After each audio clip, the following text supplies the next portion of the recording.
Have you ever wanted more pleasure in your life? You're in the right space. Hey, it's Rachel, and I've been intimacy coaching for 10 years, which has inspired me to do this continued series all year long. We've been talking about ways to incorporate pleasure into your everyday life for yourself, but also in a partner relationship if you're interested. This month is one of my favorite series that we're doing because we're talking about things your woman wants me to tell you, okay? This series is all about open hearts and open minds because it's not about criticism. It's about understanding that I find in my business that there's usually two camps of women, majority speaking. There is one side of the fence who feels like they've been telling you all along what they want, but you're not hearing them, or the communication barrier is there. I'm not sure. But then the other side of the fence is for a lot of women who don't know what they want, but they've been told that as a man, you will know, and you're going to check all their boxes. Okay. So what I want to talk about today is it's very specifically that side of the fence of the women who don't know what they want. Now, what is important about this is that I think sometimes, not all men, but some men get into relationships where they appreciate this about the dynamic of a relationship, because if the woman doesn't know what they want on a subconscious level, even, it's easy for you. Because what bar of expectation do you have to meet, number one? But number two, again, in the providership role for men, this is an easy one, right? Because you don't have to do very much to feel successful in your own role, and she then is easily taken care of. Okay.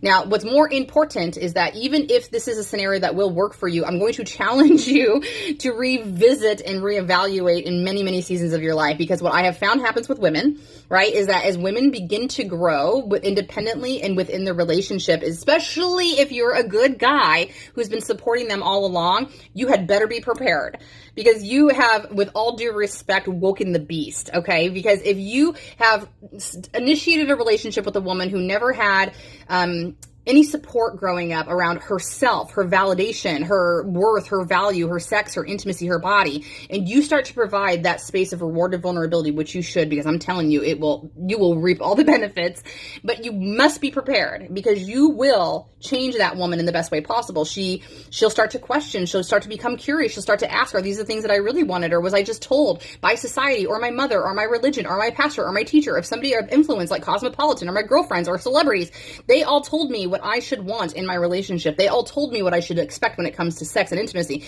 They all told me how I should feel about my body. So that is the confusing world for women. And for a lot of us, we don't ever have the permissions to learn about those things in safe spaces. So I mean this with all due respect. If you get a woman like this, it's the best case scenario for you. Not only can you just help her to become who she's meant to be, but she will reward you endlessly for holding that space for her. You'll grow together, and you should be doing the same, by the way. But I'm just telling you, like, if you have a girl and this fits the category, there's some things you could try, okay? And it's only gonna benefit both of you tenfold, I promise, okay? So thanks so much for being here. I hope I planted some really good seeds about you, your relationship, and where you could be going with that. But you know where to find me, because I'll be around. I got many, many more videos to come. I appreciate you. Have a great day. Mwah.